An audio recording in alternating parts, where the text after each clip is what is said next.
When did you first decide that you were not enough? Because it was a moment, a specific moment. Maybe you just remember the feeling that came with it. Everything we've talked about on this podcast, the numbing, the settling, the desire, the brave choice, all of it sits on top of this one single question. Do you actually believe that you are worthy of the life you're building? And today we go exactly there. Welcome to the 12 out of 10. My name is Nadia Oliveira. I'm a psychologist, life reinvention coach, single mom living in Spain. And this podcast is for the woman who's done the work, who knows her patterns, has grown so incredibly much, and still, underneath all of it, hears this quiet voice that says, am I really worthy of all of this? Am I really enough? So today we're going to be talking about the moment the not enough story was born. Because what I see happening in the healing space, that there are so many women addicted to healing, addicted to shifting one more belief instead of actually arriving. And so today we're going to be talking about what changes when worthiness is no longer a question. So this is not a healing episode. This is a remembering episode. Because healing literally implies that you were broken in the first place. And we both know you're not. So the 12 out of 10 is not built from fixing. It's built from remembering. And I think the whole self-improvement world, the personal development space and the healing space is amazing. I love it. I mean, I'm part of it. And there comes a point where we can run it from two different perspectives. We can run it from the space of, ooh, juicy. There's something I'm noticing about myself. There's something I can change about myself. There's a whole new world to be discovered. And it can also at some point start coming from the place of, okay, I'm still trying to fix the wound of not enoughness by optimizing myself. And I do think there is a time for healing. So when I first started my inner work journey 12 years ago, it really felt so deeply healing. Then came a time where healing became an obsession, right? Where it was just about identifying the next belief, optimizing myself, who am I becoming next? Like this whole hardness behind it. And in a way, I noticed that it was not coming from the place of, ooh, juicy. It came from the place of, I have to become better to be worthy. I have to become better to be deserving. That's just the wound wearing a wellness outfit, right? So for me, the 12 out of 10 woman is not a perfectly healed woman. She's the woman who decides that she was never broken in the first place and that she was already deserving of all of it before changing anything. And this is the intention of the episode, for you to remember your goddamn wholeness. So there are two core human fears everything comes back to. One of them being the fear of not being enough. And the second one, the fear of not being loved, the fear of being alone, and ultimately the fear of dying. And I think it's quite interesting to look at how much of our lives we spend managing those two fears, right? So overachieving, always performing, having good grades, never making a mistake. People pleasing, never saying no to someone, always being the kind one, always being in a good mood, having basically no boundaries, is coming from the place of not wanting one of those fears to manifest, right? The fear of, if I said no, if I had a boundary, if I actually had edges, if I was not being perfect, I might not be loved anymore. I might not be enough. I might not belong. And so much of our lives is spent managing those two fears. And I think the biggest trap in all of this is that worthiness is something you earn. Worthiness is somewhere you get to once you have done this, right? I'm worthy of the partner once I'm thin.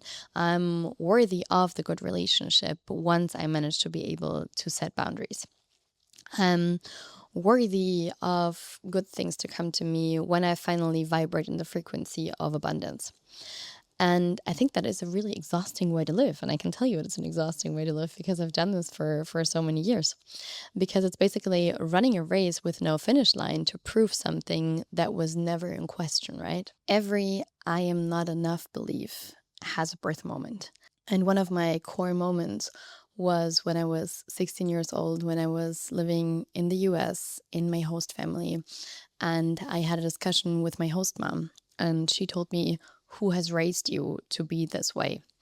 Who has raised you to communicate in that matter? In that moment, from that comment, I came to the conclusion that I'm fundamentally not okay. And this was, I think, probably just the last drop on the already accumulated water in the tub that made it overflow and started or kicked off my eating disorder. Because in that moment, the comment made me come to the conclusion, like the comment was just a comment, but I came to the conclusion that the way I am is not okay. And I think what is important here, it's not about blame. It's not about, like, it's so easy to jump in and be like, why did this woman say this? Why did this woman do this? But this is not about what this is about. It's about showing how a story gets made from someone else's actions or someone else's words. But in the end, what happened was just what happened. But the conclusion I came to is the thing that took me a really, really long time to get, that this is a subconscious program running with me ever since that moment of, I want to avoid feeling this way again. I want to avoid experiencing what my body felt when she said what she said. And so the belief, I am not enough, is fundamentally, or was fundamentally, my coping mechanism to prove I'm worthy. Like from that moment on, eating was a way to keep the feelings down, right? The numbing, we talked about this, keep the feelings down. But at the same time, if I'm not enough, like, how do I react? What do I do when I believe this thought? I try to prove I am, because I don't want to feel this way again. So it made me a high performer. It made me someone who's always nice. It made me someone who always smiles. It made me someone who had no boundaries. And in the end, it was my coping mechanism to not get to experience feeling this way again. But the thing about a coping mechanism is that the belief underneath was still running the show, right? My subconscious was still running on, I'm not enough, and also finding proof. Because if you're somebody who believes I'm not enough, and then you maybe say no and someone gets offended, it proves again I'm not enough. So that's the loop we talked about in the previous episode, where I'm proving my beliefs right all the time, like a self-fulfilling freaking prophecy. And obviously, like, our core beliefs get shaped up until the age of 7. So there will have been moments before. But this was one of my core moments. When you ask me when was the time where I started, this was a big time in my life. And I think the sneaky thing about this, it served me for a really long time, because believing I'm not enough was the fuel to the fire of making me become better, was the fuel to my fire of proving my worthiness, which I think we're going to talk about this in another episode, was also obviously fueling ego a lot. So sometimes those beliefs, it feels so threatening to let them go, because first of all, they have been part of our identity, right? The overachiever identity, that I'm proving I'm not enough identity, is also a comfortable identity, because obviously everyone around you will always tell you, oh, you're so nice, you're so kind, you're so perfect, you're doing everything so great. But underneath was still the feeling of, ooh, imposter. What if someone finds out I'm really not enough? What if someone gets into a relationship with me and sees the parts of me that I've been hiding because I've been trying to prove I am worthy, I am enough? So from that belief, the conclusion became the filter that a lot of things happening in my life afterwards were run through, right? And the thing was, it was never true. It was a conclusion I came to at 16 years old with the information available at the time, but it was not an objective truth. It was the conclusion, if she behaves this way, it must mean I'm not enough. But that's not an objective truth. I invite you to really feel into this right now. When I asked you the question in the beginning, like maybe an image came up, maybe just a feeling, maybe it was a situation you remembered. And what was your moment? What's the moment that you can think of right now when this belief manifested in your life? What was the conclusion you drew? And knowing that is really powerful, because everything you're aware of is something you can change. And not from the place of I need to fix this, but from the place of, wow, okay, this is what's keeping me from remembering my wholeness. And here's the thing I want you to hear. You were not born needing to prove yourself. Watch a baby, watch a toddler. When I look at my 4-year-old, they do not question their right to take up space, right? And that was once you, before you started believing other things about you, before the story. On a soul level, you have always been whole. The wounds, the stories, the conclusions, those are experiences you had. And I mean, our soul is here to experience all of it. So I think there's nothing wrong with experiencing this. The whole healing space is telling you there's something wrong with the things that happen to you. I personally think there's nothing wrong with the things that happen to you. It doesn't mean they were always comfortable, but on a soul level, I could have stayed the universe if I wasn't here to experience, right? I could have stayed in love. I could have stayed in oneness if my soul wasn't here to experience all of it. I could have just stayed God, right? And so for me personally, I think we're here to experience all of it. We're here to experience the greatest freaking love, but to experience the greatest freaking love, we also are allowed to experience the contrast. So there's also nothing wrong with those things having happened to me, because they were the enablers for me to feel all of it. If I don't know depression, I will not know the greatest joy. If I don't know the biggest sadness, I will not know the biggest fulfillment. If I don't know desperation, like the two ends of the sticks, the duality is what makes this life tasteable, sensible, experienceable. Going back to what I started with, those experiences you had, they are not who you are. And they were important for your soul to experience everything it wanted to experience here. I think it's beautiful to remember that I am not the things that happen to me. I'm a spiritual being having a human experience. And my soul has never been broken. I have never been broken. I have not come here to prove my worth. And I think this is a beautiful distinction from which place the things I do, like the motive I act from. So self-improvement can either come from the place of I'm not whole, can come from the place of, oh, I still need to fix this, I need to work on this, I need to do another breath work to fix my trauma, or it can come from the place of worthiness. And it can be the same action, it can be the same breath work I do, it can be the same journaling I do, it can be the same sitting with myself, it can be the same meditation, but it comes from a completely different energy.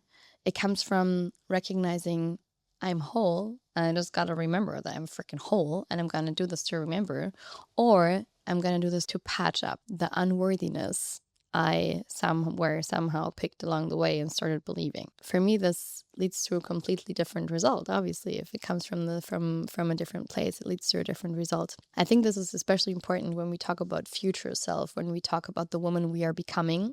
For me, it's more about the woman I'm remembering, the woman I am underneath all of the stories, the soul level that is here to experience. So the universe does not need you to become Nadia 2.0, 3.0. It needs you to stop apologizing for your 1.0. So worthiness is not somewhere you get to. Worthiness is not something you experience after shifting another belief, another this, another that. Worthiness is a decision you can make in this moment. It starts with radical ownership. It starts with saying to yourself, ooh, I am not what happened to me, and what happened to me is not my fault. And changing it is my responsibility. It starts with looking at my patterns. Like, where am I operating from the space of, where am I saying yes out of fear of not being enough? Where am I saying yes out of fear of being alone? Where am I performing in my life from a place of, oh, I first need to be better to be deserving of it? Where am I, for example, where am I not swiping on the dating app on someone because I think he's out of my league or she's out of my league? Where am I not wearing the dress in my life because there's a fear of people that are going to judge me because I am not enough? I first need to lose X, Y, kg before I get to wear this dress. And also, where am I being freaking capable all the freaking time and defining myself by having survived hard things? So I like little story time. I started a coaching a couple of weeks ago with a woman I was directed to. I think it was divinely guided to her. And I'm going to record another episode on that, the question of how can I make my life easier? And so I asked her that question, and she said, you can basically make your life easier everywhere in your life, and easy is a decision. But the real question is, how long do you want to keep carrying the identity of being the strong one? And part of me was like, excuse me? Excuse me? And my ego really did that, like when she said that. And part of me got really quiet and sat with it and could see she was completely right, because part of my identity has always been being the capable one, being the woman who can do it all. And obviously part of me was also very tired of this, because otherwise I would not have asked her the question of how can I make my life lighter? How can I make it easier? I loved when I found the book of Glennon Doyle, Untamed, how she said we can do hard things. And that was my motto for a really, really, really, really long time. We can do hard things. And I know, for example, leaving was a hard thing. Being a single mom can be a hard thing. And now, just because I'm capable of doing hard things doesn't mean that I have to continue choosing hard things, right? Defining yourself by surviving hard things means you keep creating hard things to survive. And I was like, pew! So the question, how easy can it possibly be, is only available when you decide, just for today, to remember or to open yourself up to the possibility, to the opportunity, to the remembering of, you are already deserving of every freaking thing you can imagine yourself to be, do, or have. And what a beautiful reality would that be, when worth is not a question of, like I said, I need to lose weight to be worthy of love. Not, I need to set better boundaries so my mom finally respects me. Not, I need to do more healing work so I can finally meet the partner of my dreams. But if it was really coming from a place of, I am worthy, full stop. What do I want to invite in then, if this is baseline? If baseline is, I'm worthy of it all, what do I want to call in? How easy can life possibly be? So the past weeks I've been experiencing the things come with ease when you stop running on a prove it first program. Prove your worth first, and then things can come, versus I'm worthy, full stop. So of course, good things can come to me. And I'm learning that ease has nothing to do with laziness. I mean, I even have a freaking tattooed on my arm, so part of me is really ready for ease. Ease is what happens when you stop creating resistance. And I know this was a short and sweet episode, but what I want you to take from today's episode is really, you were never broken. You just had experiences in your life that made you forget your wholeness. Every time something happened, you put a conclusion, a belief, a story on top of your worthiness. And now it's time to drop that story. It's time to drop the story and remember, you are worthy of it all. You were always worthy in the frickin' first place. You came here whole, and you will leave here whole. And everything else is just, what do you want to create? Do you want to create from the space of I'm worthy? Or do you want to create from the space I have to do this to become worthy? And so for this week, I want you to walk with the question, if my worthiness was never in question, what would I allow myself to be, do, have today? And if you want to dive deeper into the question of what am I calling in, what does my 12 out of 10 look like, what do I want to create from a place of I'm freaking worthy of it all, then you definitely have to check out the 12 out of 10 life audit, where we go through every single area of your life. Look where it is you're going. Look what is actually blocking you from living this right now. And it's such an insightful tool. So I put the link in the show notes. You can download it there. It's free. And if you want to do a deep dive into this, because this is what I do in my 101, we basically brainwash you into dropping all those freaking stories around your worthiness, you remembering your worthiness, and then from that space, creating the life that turns you on. And if you want more information on that, you can book yourself a 12 out of 10 alignment call. Also, the link is in the show notes. And I just love those calls. I love checking in with all of you. I love getting to know all of you. I love hearing where you're at. And in the end, it's always, this is the work we do in reinventing. We don't reinvent ourselves from a place of not enoughness. Like, I need to reinvent to be better. We reinvent from a place of, I'm worthy of it all. I'm whole. And I get to live a life that turns me on. So thank you for being here. Thank you for your time. Looking forward to the next episode where we're going to be talking about how easy can it possibly be. And I just wish you an amazing week. I love you. Adios.